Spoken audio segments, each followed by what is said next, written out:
ঢাকা মহানগর ডিবির প্রধান হারুনুর রশিদকে তার দায়িত্ব থেকে সরিয়ে দেওয়া হতে পারে। সোমবার সন্ধ্যায় ১৪ দলের সভায় এমনটা জানিয়েছেন প্রধানমন্ত্রী শেখ হাসিনা। সভায় উপস্থিত ছিলেন এমন একাধিক নেতা কালের কণ্ঠকে বিষয়টি নিশ্চিত করেছেন। প্রধানমন্ত্রীর সরকারি বাসভবন গণভবনে সভাটি অনুষ্ঠিত হয়। ১৪ দলের একাধিক সূত্র জানায়, সভায় ওয়ার্কার্স পার্টির সভাপতি রাশেদ খান মেনন ঢাকা মহানগর ডিবি পুলিশের নানা কর্মকাণ্ডের সমালোচনা করেন।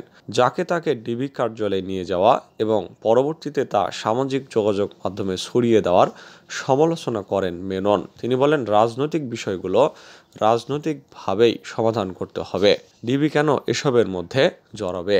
এ সময় আওয়ামী লীগ সভানেত্রী এবং প্রধানমন্ত্রী শেখ হাসিনাও হারুনুর রশিদের ওপর ক্ষোভ জানান। তিনি বলেন, আমার কাছেও এমন নানা খবর এসেছে, তার কর্মকাণ্ডের জন্য নানা সমালোচনা হচ্ছে। স্বরাষ্ট্রমন্ত্রীর উচিত ছিল বিষয়টি দেখা, কিন্তু এখন আমাকেই হস্তক্ষেপ করতে হচ্ছে।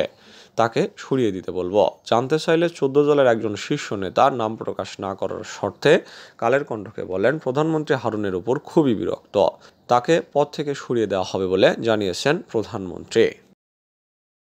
মন্ত্রী প্রতিমন্ত্রীদের ঢালাওভাবে কথা না বলার নির্দেশ দিয়েছেন প্রধানমন্ত্রী।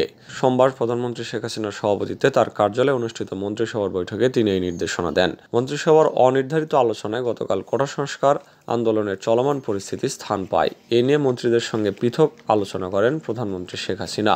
শুরুতে বৈঠকে উপস্থিত সব মন্ত্রী প্রতিমন্ত্রীর সঙ্গে আলোচনা করা হয়। এরপর জ্যেষ্ঠ কয়েকজন মন্ত্রীর সঙ্গে কথা বলেন প্রধানমন্ত্রী। বৈঠকে উপস্থিত একাধিক মন্ত্রী বলেন, প্রধানমন্ত্রী মন্ত্রী প্রতিমন্ত্রীদের নিজ নিজ দপ্তর নিয়ে গণমাধ্যমে কথা বলতে বলেছেন। নিজ দপ্তরের বাহিরে ঢালাওভাবে কথা না বলার নির্দেশনা দিয়েছেন।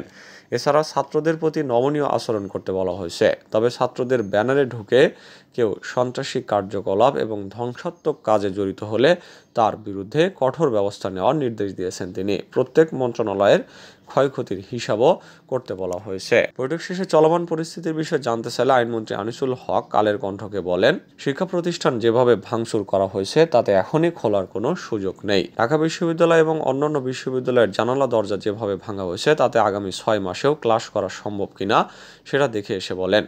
এগুলো মেরামত করতেও তো সময় লাগবে। এছাড়া অন্য কোনো প্রসঙ্গ মন্ত্রিসভা বৈঠকে কথা হয়নি বলে জানান তিনি। মন্ত্রিসভার বৈঠকে স্বরাষ্ট্রমন্ত্রী আসাদুজ্জামান খান কামাল চলমান পরিস্থিতি নিয়ে এক প্রতিবেদন উপস্থাপন করেন। প্রতিবেদনে তিনি সহিংসতার সার্বিক বিষয় তুলে ধরেন। নির্বিচারে আটক বন্ধের আহ্বান অ্যামনেস্টি ইন্টারন্যাশনালের।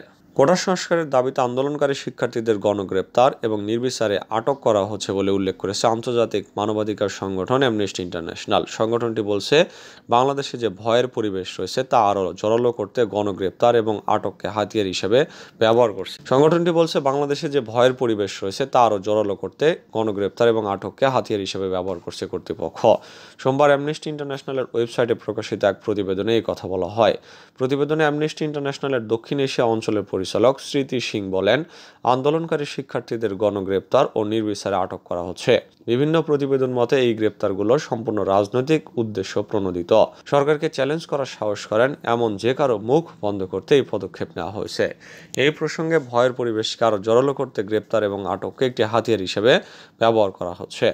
মত প্রকাশের স্বাধীনতা এবং শান্তিপূর্ণ সমাবেশের অধিকারের প্রতি বাংলাদেশের কর্তৃপক্ষকে সম্মান জানাতে হবে বলে মন্তব্য করেন স্মৃতি সিং। তিনি বলেন, বিক্ষোভে যারা শান্তিপূর্ণভাবে অংশ নিয়েছেন তাদের শাস্তি দিতে যেন মিথ্যা অভিযোগ আনা না হয় তা বাংলাদেশ কর্তৃপক্ষকে নিশ্চিত করতে হবে। শান্তিপূর্ণভাবে আন্দোলন করা কোনো অপরাধ নয়। বাংলাদেশে ভিন্ন মতাবলম্বীদের গ্রেপ্তার বন্ধ করতে হবে। গ্রেপ্তারের ক্ষেত্রে অবশ্যই যথাযথ আন্তর্জাতিক মানবাধিকার আইন নিশ্চিত করতে হবে।